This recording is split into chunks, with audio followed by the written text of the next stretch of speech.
Le texte est nommé par le manuel Le sens des affaires. Pour punir Tom, sa tante Polly l'a chargé de repeindre une palissade. Le garçon cherche un moyen d'échapper à cette corvée.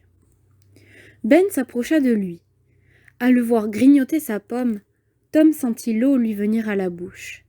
Mais, imperturbable, il continua. « Dis donc, vieux, tu travailles ?» Tom se retourna brusquement.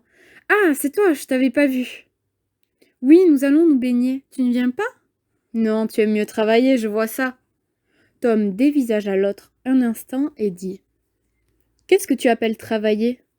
Ce n'est pas du travail, ça ?»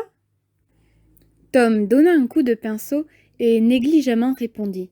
« Peut-être ben que oui, peut-être ben que non. Tel que c'est, ça me va. »« Tu vas pas me faire croire que tu aimes ça ?» Nouveau coup de pinceau. « Que j'aime ça ? Pourquoi pas ?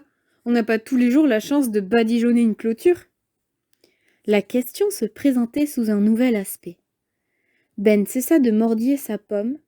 Tom promenait son pinceau de gauche à droite et de droite à gauche, se reculait pour juger de l'effet, ajouter une touche ci ou là, se reculait à nouveau. Ben suivait des yeux chacun de ses mouvements, il s'intéressait, il se passionnait. Il finit par dire. « Dis donc, Tom, laisse-moi badigeonner un peu, moi aussi. » Tom hésita. Tom était sur le point de consentir, mais au dernier moment, il se reprit. « Non, je ne peux pas faire ça, Ben.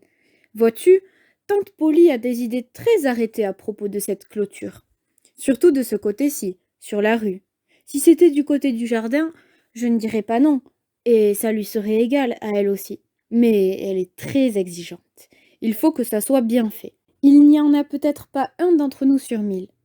1 sur 2000 qui ferait ça comme il faut. Allons, allons, laisse-moi essayer rien qu'un tout petit peu. Si j'étais à ta place, je te laisserais faire, Tom. Ben, moi je voudrais bien, foi d'Indien. Mais tante Polly... Enfin, voilà. Jim a demandé à le faire, elle n'a pas voulu. Sid a demandé à le faire, elle n'a pas voulu. Tu vois où j'en suis ?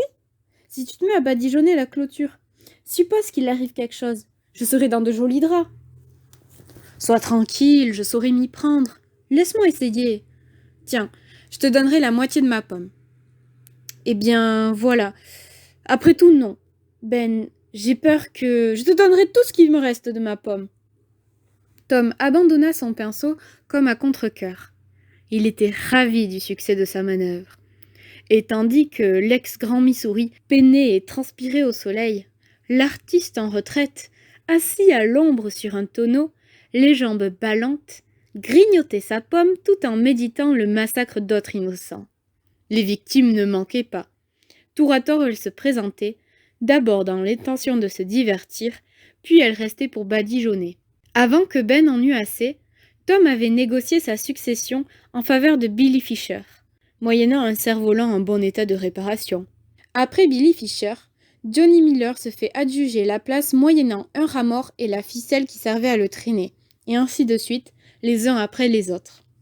En milieu de l'après-midi, Tom, qui le matin était pauvre comme Job, regorgeait de richesses. Mark Twain, Les aventures de Tom Sawyer, 1876, chapitre 2, Le sens des affaires, traduit de l'anglais par F. de Guy, Mercure de France, 1969.